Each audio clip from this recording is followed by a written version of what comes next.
On today's episode of the Cryptoverse, I have a number of different stories I'd like to talk to you about today. First of all, we now have an official word that Bakkt will be delayed, but we don't know how much. Bakkt also raised $182 million from some institutional investors. That's positive news. Binance have started to list XRP pairs, potentially as the result of a bribe. We'll look into that. I'm on the Bitcoin Lightning Network now. I have my own node. I'll talk about that. And Enjin, Enjin, the gaming developers for the Ethereum blockchain, they've launched this thing called EnjinX, which is like a Google search engine for the Ethereum blockchain. It's unlike any block explorer you've ever seen. We'll have a look at that as well. So let's get into it. If you'd like to support the show, by the way, and get perks such as an audio podcast feed of every single episode, well, check out the website, thecryptoverse.show. Click on the big blue button in the top right hand corner, become a patron, and then you can see all the other perks in there as well. For now, though, we're going to get into this content. So the first one is, I said yesterday in my 2018-19 Outlook launch video thing that Bakkt was still officially going to be launching on the 24th of January, pending regulatory approval, but there had been no official announcement of a delay. Well, there is now. Thanks to Investry, a YouTube user who's a follower of mine, sent me a link to this. So this is a proper primary source. It's right from ICE Futures Exchange itself. Bakkt Future, Bitcoin Daily Futures, blah, blah, blah, blah, blah. It says the launch has previously been set for January the 24th, 2019, but will be amended pursuant to the CFTC's process and timeline. So they're basically saying, yep, it was due to launch on the 24th of January, but we're gonna amend it. By how much, we don't know. It just says pursuant to the CFTC's process and timeline. So now we're going to have to wait for another announcement from them with the specifics of exactly how long it's going to be delayed for. So that basically means the launch is completely off the table for the time being. It could be a middle of the year for all we know. All we know is that 24th of January date is now off the table. So it may as well be the end of the year, right? Because we have no fixed date now, which is great. Following on from that, Bakkt raised $182 million. Interesting. And there's an interesting quote from the CEO as to the state of the Bitcoin industry. So I got this article from ccn.com. This is this article here. Breaking, Bakkt raises $182 million. What it means for the state of the Bitcoin industry. Now, the notes I made on this were, number one, this is institutional money. There's actually a list of investors, a few of which caught my attention. Let's go back to the article so I can show you exactly who I'm talking about here. So in this second paragraph, it says on the 31st of December, that was only 2 days ago, New Year's Eve, Bakkt CEO Kelly Leffler announced that, here's the first one, the Boston Consulting Group, a bunch of other folks, Galaxy Digital, and a bunch of other folks, and then Microsoft's venture capital arm M12. So those three that I've highlighted there, the Boston Consulting Group. If you've been in tech or business for any length of time, you should have heard of them. The reason I point them out is because those guys getting involved in crypto, I'm happy about that, right? I haven't got time to go into the detail if you don't know who a Boston Consulting Group are, but for me, as how long have I been in the tech industry now? Since 2005, so 13-year tech veteran. Yes, I know who the Boston Consulting Group are, and I'm extremely pleased that they've stuck some money into Bakkt. So Galaxy Digital was the other one. That's Mike Novogratz from Fortress originally. He's invested heavily in EOS. So they've also invested in a bunch of other crypto projects. And then also M12, which is Microsoft's venture capital arm. They're getting into it as well. I'm not surprised that the institutional investors are backing Bakkt rather than, they're not going to invest in ICOs, are they? But here's some interesting stuff. Going down to Kelly Leffler's quote here. Check this out. In the green, it says, while the value of crypto assets have dropped substantially since earlier 2018, Leffler, the CEO of Bakkt, emphasized that the price does not reflect the accomplishments of companies within the cryptocurrency ecosystem and the milestones that the industry has achieved throughout the past 12 months. There we go. I've been saying that. A whole bunch of other crypto commentators have been saying that 2018 made absolutely no sense in terms of the bear market because it was completely inverse to the amount of development and innovation that was going on. All manner of innovations and technical developments happened in 2018. So if the market was based on fundamentals, we would be hitting new all-time highs right about now. But doesn't work like that, right? It's mostly speculative at this time. So That's why the price is completely disconnected from the fundamentals for the time being. So, but it's nice to have that support, that validation from someone like Leffler, who is an institutional type, who also sees that innovation happening and recognizes that the price is completely unrelated. All right, that's enough of Bakkt. Let's move on. I want to talk about Binance for a moment here because they've been in the news. So I'm going to do fact and then fiction because the second part hasn't been verified. So fact. Binance have now listed the first assets that are trading against XRP. I know that's a fact because I can validate that inside my own Binance account. Here it is. Let's go over to him right now. So the markets, you've got BNB, where everything trades against Binance's own coin. Then you've got BTC, obviously. And now we've got an alts section. That used to be ETH. Now in the alts section, there's ETH and XRP. And in XRP, we have XRP trading against Tron and also against Zcoin or Zcoin, whichever one you want. This is interesting because this is the beginning of one of the best use cases for XRP, which is as a back-end mesh liquidity network to connect all exchanges together.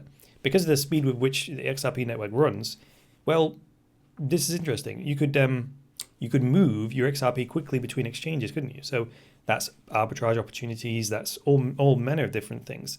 If XRP isn't an asset in itself to be used as cash or as a store of value, if it is just this transport layer that allows us to get value backwards and forwards across exchanges, this is the beginnings of it, right? And the more exchanges that adopt XRP as a base trading pair, the more of this kind of stuff that can happen. And if you're an arbitrage trader, this is good news for you.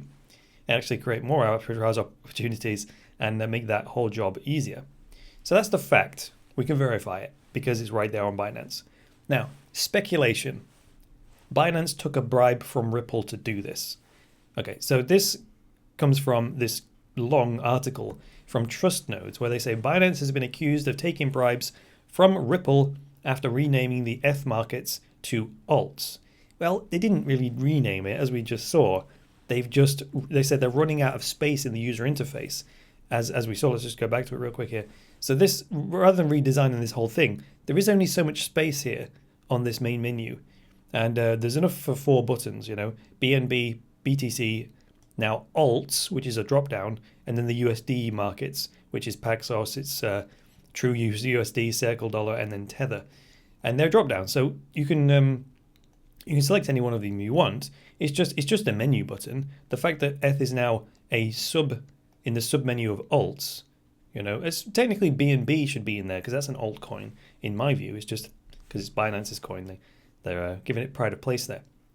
Anyway, so this article from Trust Nodes, it goes into quite a lot of depth. It's much longer than the regular news article you might see. So I'm not going to analyze that right now. You can go check that out for yourself if you want to read the whole shebang and the theory as to why Binance has taken a bribe and the evidence to suggest that. So to me, though, Binance taking a bribe to do this doesn't make sense.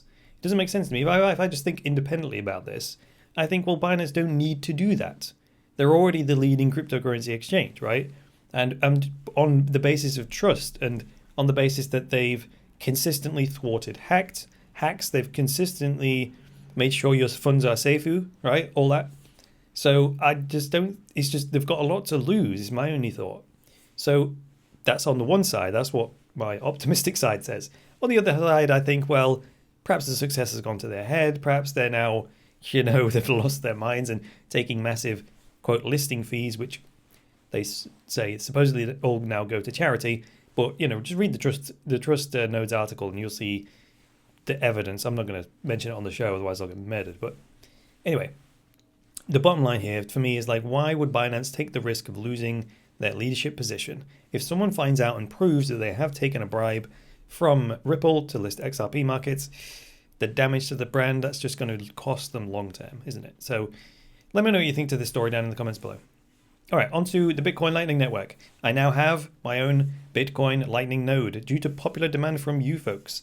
Chris, set up a Lightning node and then we'll chip you in Bitcoin. So I've done it with my BTC Pay server. So please help me test it out. Links in the video description and it goes to this page.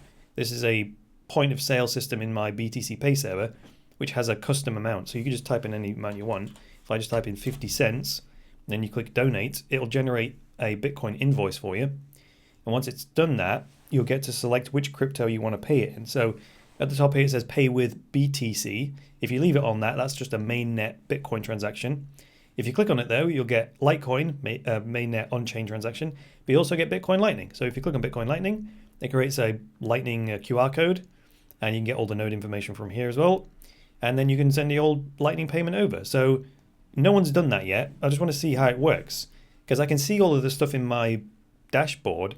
I just don't know what happens when someone actually sends a Lightning payment. So any of you out there that were asking me to set this up and have Lightning node set up, send us 50 cents in Bitcoin Lightning payment, BTC, and let me see how this works. I'd appreciate that. All right. On to the final story for today. EnjinX is called. EnjinX launches the Google of the Ethereum blockchain, like this instantaneous, super fast, no latency, no lag search engine for Ethereum. Dead simple interface. Check this out. It does look like Google in the sense that it's just a search box. So let's have a look at. I've actually got Omar Bam's Ethereum donation address here, so I'm going to pop this in. Let's pop this in here. I need something, so let's use Omar's ETH donation address. Right, here we go. So one thing to note here is that EnjinX, it has its own search result ranking algorithm. So whenever you search for something, you look at the search result page like this. This is obviously sorted in time from most recent to least recent. But say you were searching for an asset type or something like that, some other kind of search criteria. Well, it is like Google. It has a ranking algorithm. It doesn't just display everything in date order by default. It thinks about it, if you want to use that phrase. It thinks about it, and it goes, what's this user's intent? What's going to be most relevant for them? And then it puts it in order of what it believes will be most relevant to you to present the most relevant data to your search query. In this case, though, it's just a straightforward, in date order, because that makes sense if I'm just looking at a straight up Ethereum address. And it gives us all the information. Now you can click on, this is a relational database, so you can click on almost anything, right? You can click on the hash, you can click on the block, you can click on who, the money went to or from. Actually, this is interesting. The last time I got a tip in Ether was like 5 months ago. That's about the same for me, to be honest. I don't get that many crypto donations, especially not in the last 6 months when we've been in the horrendous bear market. But everything's in here. Token transfers, you can search for anything. You can look at the contracts for ERC20 tokens. Just play with it is the best thing to do rather than me clicking around. It'll be more meaningful to you if you actually do a real, test with some information that you really, really want. Now they plan to launch support for Bitcoin, Litecoin, Dogecoin, weird, and ERC 721 tokens as well. So Enjin primarily are targeting, as far as I know, the gamer market, and they say they already have like 29 games that are building these non-fungible in-game tokens for all manner of different games. They also have this relationship with Unity, where Unity are going to list the software development kit for the Enjin. It's SDK, software development kit. So Unity are going to list that in their app store, which is pretty sweet. And that's going to introduce even more developers of games to the whole Ethereum ecosystem. Okay. Well, one final point, which is very, very, very important, is make sure you check the bottom left-hand corner. That's where the button for the day and night mode is. Very, very important stuff. So dark theme available, which is what we want. Alrighty then, that is all I've got for you today. So if you liked this episode, please go ahead, hit that like button. And if you really liked it, hit that subscribe button. And if you want access to all my other learning materials, check out my formal online school. It's called Cryptoversity. It was the world's first online school to teach courses on Bitcoin, cryptocurrencies, and blockchains. On there, you can do a number of different things. If you're brand new to crypto and you still don't understand why it matters and why everyone's so hyped about it, stick your name and email address in here, and I'll send you my three-part video series. It's free. It's called How the Crypto Revolution is Bigger Than the Internet. If you're more sophisticated and you want to get into some more deeper learning, check out my structured online courses, which is right here, next section down. For one low monthly tuition fee, you can get access to all 7 of my online courses that I am continuing to develop. And finally, if you actually want to receive money rather than spending it, you can help me promote the online school. So what I do here is, instead of giving big advertising companies money to advertise my business, well, if you refer a student, as long as they remain a student, I will pay you a commission in Bitcoin every single month for as long as they remain a student. So check that out with the Cryptoverse affiliate program. Other than that, I will be back with the next episode of the Cryptoverse. So until then, it's me, Chris Coney, saying bye for now.